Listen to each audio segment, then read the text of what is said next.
Hello दोस्तों, आज हम आपको प्रोनाउन का नेक्स्ट भाग बताएंगे जो कि किसी भी परीक्षा के एग्जाम की दृष्टि से बहुत महत्वपूर्ण है। देखिए, इसके पहले वीडियो में मैंने आपको इसके 4 पार्ट बता दिए थे।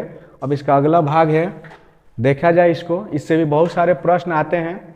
देखिए, इसमें है 5वां आपका डेमोन्स्ट्रेटिव प्रोनाउन। हम बताए थे ना कि प्रोनाउन 10 प्रकार के होते हैं, कहीं कहीं 11 भी दिया है, लेकिन 11वां का कोई खास मतलब नहीं होता है। तो ये जो है डेमोन्स्ट्रेटिव प्रोनाउन क्या होता है? डेमोन्स्ट्रेटिव प्रोनाउन का हिंदी ही देख लीजिए, संकेत वाचक सर्वनाम। मतलब कि किसी व्यक्ति, वस्तु या स्थान को, वह सब स्थान को इंगित करने के लिए जो हम शब्द यूज करते हैं वो हमारा डेमोन्स्ट्रेटिव प्रोनाउन कहलाता है। देखिए कैसे, जैसे दिस, दैट, दोज, दीज, ये सारे डेमोन्स्ट्रेटिव प्रोनाउन कहलाते हैं। ये क्या कहलाते हैं? Demonstrative pronoun. इनका प्रयोग हम किसी न चीज को इंगित करने के लिए करते हैं। जैसे these are apples, these are apples, ये सेब हैं। देखिए यहाँ पर दिखा रहा है कि ये सेब हैं, ठीक ना जी। दोज आर बॉयज, यहाँ पर देखिए बता रहा है कि वे लड़के हैं, यानी कि लड़कों को क्या कर रहा है? इंगित कर रहा है। ये सेब को इंगित कर रहा है, ठीक ना। आगे देखिए, आगे क्या रहा है कि दैट इज पेन, वह पेन है, यानी कि उस पेन को क्या कर रहा है? ये इंगित कर रहा है। आगे क्या दिया है? This, that, this, those, this is table, this is a table. देखिए यहाँ पर ये टेबल को भी क्या किया है? इंगित कर, दिस इज ए टेबल, यह एक टेबल है। यानी कि इनका प्रयोग क्या हुआ है? इनको इंगित करने के लिए हुआ है। तो यही चीज यहाँ पर ये चारों आपके क्या कहलाएंगे? डेमोन्स्ट्रेटिव प्रोनाउन कहलाएंगे। यानी कि डेमोन्स्ट्रेटिव प्रोनाउन क्या होता है? किसी न किसी चीज को इंगित करने के लिए किया जाता है। अब आता है आपका अगला 6 नंबर, इंट्रोगेटिव प्रोनाउन। इसके नाम से ही समझिए प्रश्नवाचक, यानी कि जिस सर्वनाम का प्रयोग हम प्रश्न पूछने के लिए करते हैं वो हमारा क्या कहलाता है? प्रश्नवाचक सर्वनाम कहलाता है, यानी कि इंट्रोगेटिव प्रोनाउन। जैसे आप पढ़े होंगे, जैसे व्हाट, वेयर, हुज, हु, ये इस प्रकार के जो वर्ड आते हैं ये हमारे क्या कहलाते हैं? Interrogative pronoun. इनका प्रयोग हम प्रश्न पूछने के लिए करते हैं। जैसे what is your name, what is your name. तो यहां पर देखिए ध्यान से कि व्हाट इज योर नेम, यहां से व्हाट क्या कर रहा है? प्रश्न पूछने का काम कर रहा था। व्हाट हमारा क्या हो जाएगा? इंट्रोगेटिव प्रोनाउन हो जाएगा। इसी तरह से where you live, where you live, तुम कहाँ रहते हो? तो देख लीजिए यहां भी प्रश्न पूछ रहा है कहाँ रहते हो, तो ये भी हमारा क्या हो गया? Interrogative pronoun. यानी कि प्रश्न पूछने के लिए जिसका प्रयोग किया जाए वो हमारा क्या कहलाता है? इंट्रोगेटिव प्रोनाउन कहा जाता है। जैसे हु इज ही, वह कौन है, तो इसमें भी आपका हु क्या हो जाएगा? इंट्रोगेटिव प्रोनाउन हो जाएगा। और सेम इंट्रोगेटिव प्रोनाउन ही हमारा रिलेटिव प्रोनाउन कहलाता है, लेकिन कब? जब इसका प्रयोग हम किसी नाउन के बदले में करते हैं। यानी कि जब हम इंट्रोगेटिव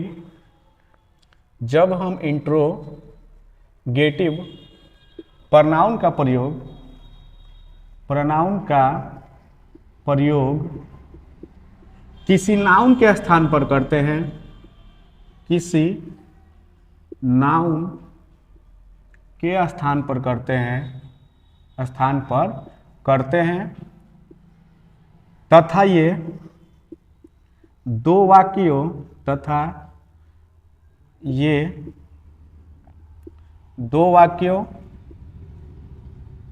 या शब्दों को जोड़ता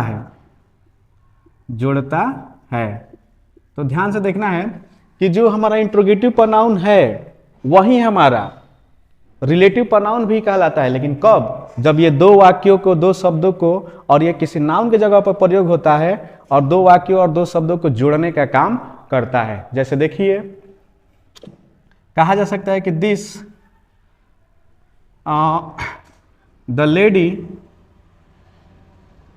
द लेडी यहाँ पर who is pink sari, pink sari, is my mother, the lady who pink sari is my mother. यहाँ पर देखिए कह रहा है कि वह औरत जो पिंक साड़ी में नहीं गुलाबी साड़ी में वो मेरी माँ है। तो देखिए यहाँ पर हु का प्रयोग इस लेडी से और इस वाक्य क्या कर रहा है, जोड़ रहा है। तो यहाँ पर जो हु होगा, देखिए यहाँ प्रश्न पूछने के लिए नहीं किया है, प्रश्न पूछने के लिए इसका प्रयोग नहीं किया है, तो इसलिए यहाँ पर हु हमारा जो हो जाएगा रिलेटिव प्रोनाउन हो जाएगा। इसी प्रकार से कहा जाएगा कि this the boy, this is the boy whom all admire, यानी कि कहने का मतलब है कि देखिए दिस इज द बॉय, यह वही लड़का है जिसकी प्रशंसा सभी लोग करते हैं। तो ध्यान से देखा जाए, यह वही लड़का है जिसकी प्रशंसा सभी लोग करते हैं। तो यहाँ पर हुम हमारा देखिए, इससे प्रश्न भी पूछा जाता है, लेकिन यहाँ पर ये दो वाक्यों को जोड़ने के लिए कार्य कर रहा है, इसलिए इसको क्या कहेंगे हम, रिलेटिव प्रोनाउन। इसे क्या कहेंगे, रिलेटिव प्रोनाउन। तो ये हमारा प्रोनाउन हो गया रिलेटिव प्रोनाउन। तो देख लीजिए इनमें अंतर क्या है, यानी कि जब इसका प्रयोग हम प्रश्न पूछने के लिए करेंगे तो ये इंट्रोगेटिव हो जाएगा, और जब इसी का प्रयोग किसी नाउन के स्थान पर करेंगे, किसके स्थान पे, नाउन के स्थान पर, और ये वाक्यों को जोड़ने का काम करेगा, तब ये हमारा क्या कहलाएगा, रिलेटिव प्रोनाउन कहलाएगा।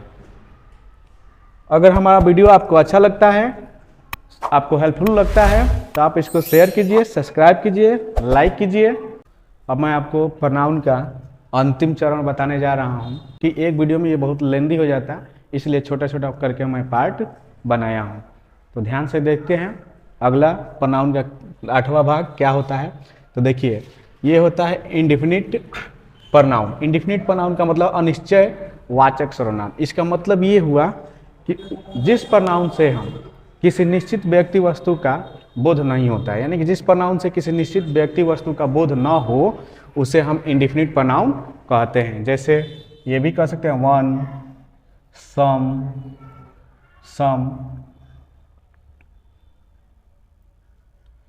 नॉन, इस प्रकार से जितने भी आते हैं, आल, इस प्रकार के जो वर्ड आते हैं उस तरह से एनी, एनीवन, एनी या एनीवन, ये सारे वर्ड्स जो होते हैं हमारे इंडेफिनिट प्रोनाउन कहलाते हैं। देखिए कैसे प्रयोग होता है, जैसे हम कह सकते हैं ना, वन शुड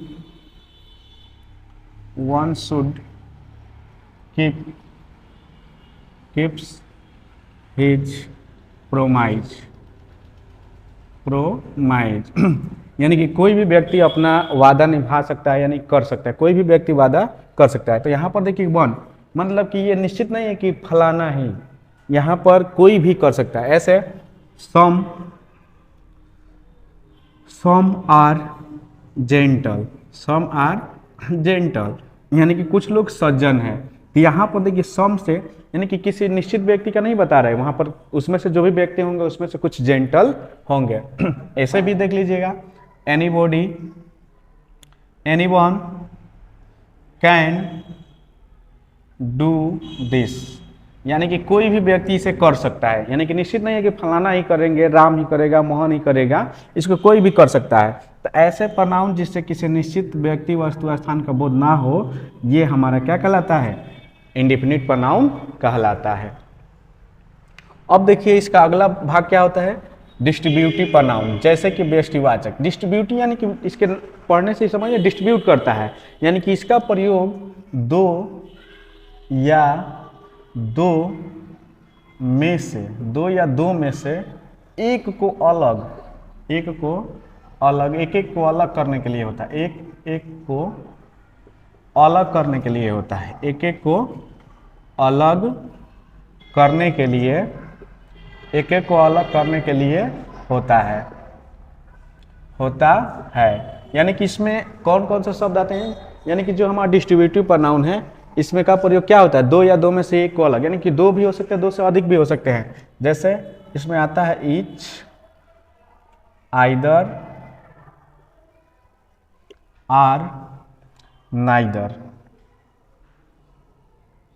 आर आइदर या नाइदर, ये हमारे डिस्ट्रीब्यूटिव प्रोनाउन है। ठीक है, जैसे अब कहा जा सकता है ना कि each boys are laborious, each boys are laborious, यानी कि प्रत्येक बच्चा मेहनती है। यहाँ पर एक ही नहीं कहा जाता, जो भी बच्चा है वो सब के सब क्या है, प्रत्येक बच्चे मेहनती है।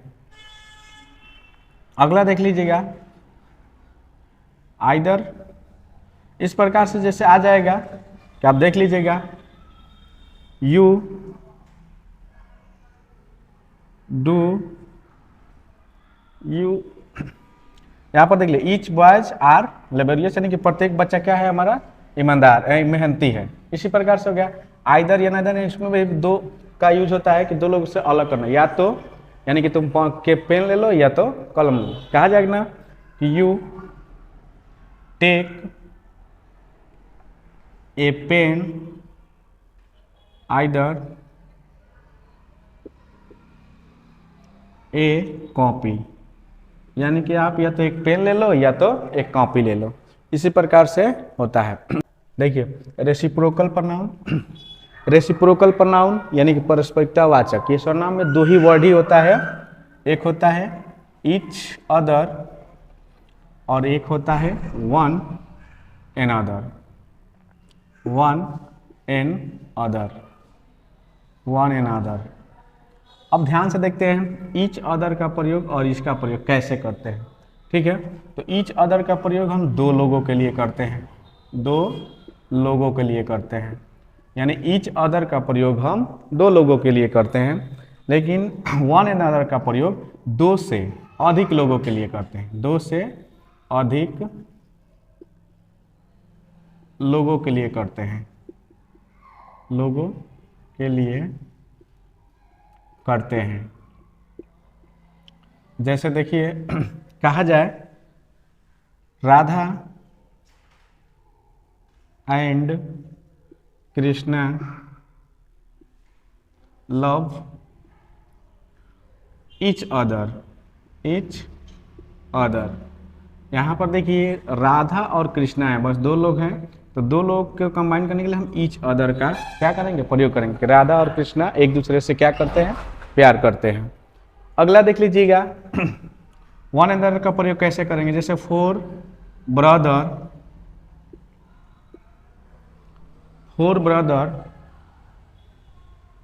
Fight, four brother fight one another, one another, यानी कि चार भाई जो हैं आपस में क्या कर रहे हैं, लड़ाई कर रहे हैं, वन एन अदर, एक दूसरे से क्या कर रहे हैं, फाइट कर रहे हैं, लड़ाई कर रहे हैं। तो यहीं देख लीजिएगा दो लोगों के लिए हम ईच अदर का प्रयोग करते हैं और चार लोगों, दो से अधिक लोगों के लिए हम वन एन अदर का प्रयोग करते हैं। ठीक ना जी, ऐसे भी हो जाएगा। तो ये हमारा प्रोनाउन आपका क्या होता है, समाप्त। अगर हमारा वीडियो आपको अच्छा लगता है, हेल्पफुल लगता है, तो इसको सब्सक्राइब कीजिएगा, लाइक कीजिएगा, शेयर कीजिएगा और साथ साथ कमेंट भी कीजिएगा।